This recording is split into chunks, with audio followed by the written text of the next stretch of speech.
안녕하세요. 반갑습니다.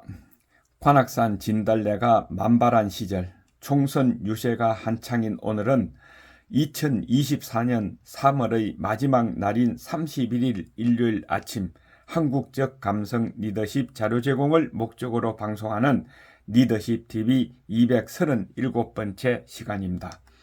오늘의 주제는 거짓말과 음모로 펜가르기의 결과는 어떤 것이며 또한 무엇을 하지 말아야 하는지를 공유해 보겠습니다.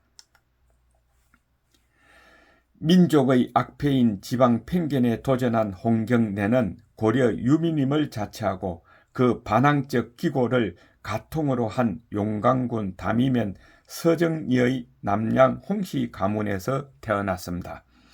속조 야집묘의 홍경래 임신 사략에 이렇게 기록되어 있다고 합니다. 홍경래 그는 덕성이 중용을 잃지 않고 살았던 그의 외숙 유학근에게 학문을 배워 19세 때 성균관에 입학할 자격을 부여하는 생원과 진사를 선발하는 사마시를 보았다가 낙방한 것으로 되어 있는데, 이때 평안도 사람에 대한 차별과 기한 신분의 차별이 과거 급제에서 완전히 배제함을 뼈저리게 체험한 것으로 기록되어 있다고 합니다. 이로써 그의 봉기는 하나로 따져보면 지방 차별에 대한 서북인의 저항이요, 계급 차별에 대한 서민의 저항이며 왕조에 대한 고려 유민의 저항이요, 화려했던 혈맹에 대한 가문 리바이벌의 저항임을 알 수 있는 것입니다. 그러다 보니 홍경래 반란군의 참모들을 보면 참모장인 우군 측은 과거 낙방과 그의 직업인 풍수 매복을 천대받은 데 대한 반항 기골에서 공감하여 참여했다고 합니다. 그리고 병참 참모인 부호 이희전은 오르지 않는 천직만 연속되는 데에 대한 불만과 또 그의 아버지 무덤의 해를 잡아준 참모장 우군 측의 의리로서 공감하였고, 정훈 참모 김창씨는 그의 문제를 알아주지 않는 서북 차별에 공감하였으며, 선봉장인 김사용, 홍총각, 이재초는 그 서민성에서 반란군에 참여하는 데 공감하였던 것입니다. 즉 가산에서 급행하여 정주 농성에 이르는 짧은 12일 동안에 그토록 많은 지방에서 호응하여 왕조를 이업할 수 있었던 것은 홍경래의 영웅성보다 서북 차별과 서민 저항의 공감성 때문이었다고 판단할 수 있을 것입니다. 그 무고의 대표적 케이스 하나를 들어보겠습니다.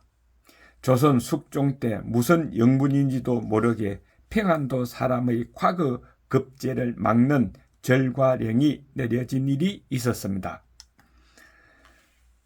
이유는 평안도 선비는 서당 교육비만 받고 글을 게을리 가르치며 총각들이 남의 규수집 담을 넘나든다는 등의 7가지 폐륜의 징계를 하기 위해서라는 것입니다.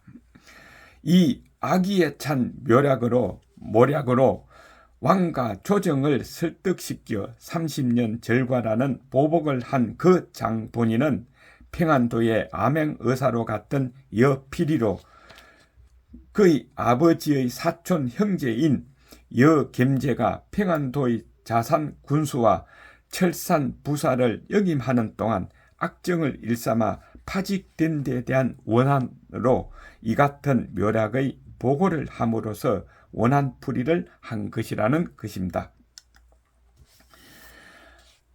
이에 평안도 유생들은 통문을 돌려 그 같은 무고를 변명하는 변무소문을 올리기로 했습니다.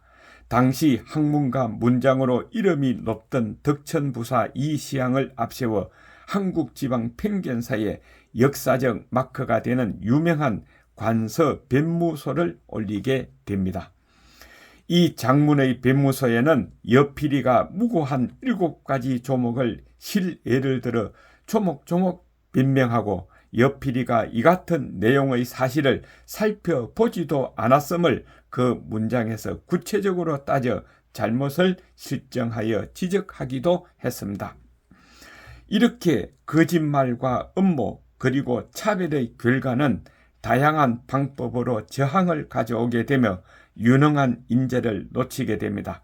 그렇다면 이번 총선 후보자 중에서도 이런 거짓말로 또 이런 음모로 또 이런 갈라치기로 후보가 된 문제 있는 사람이 없을까요?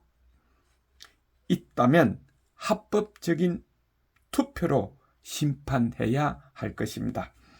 끝까지 시청해 주셔서 감사합니다. 리더십 TV였습니다. 건강하세요. 다음 주에 뵙겠습니다.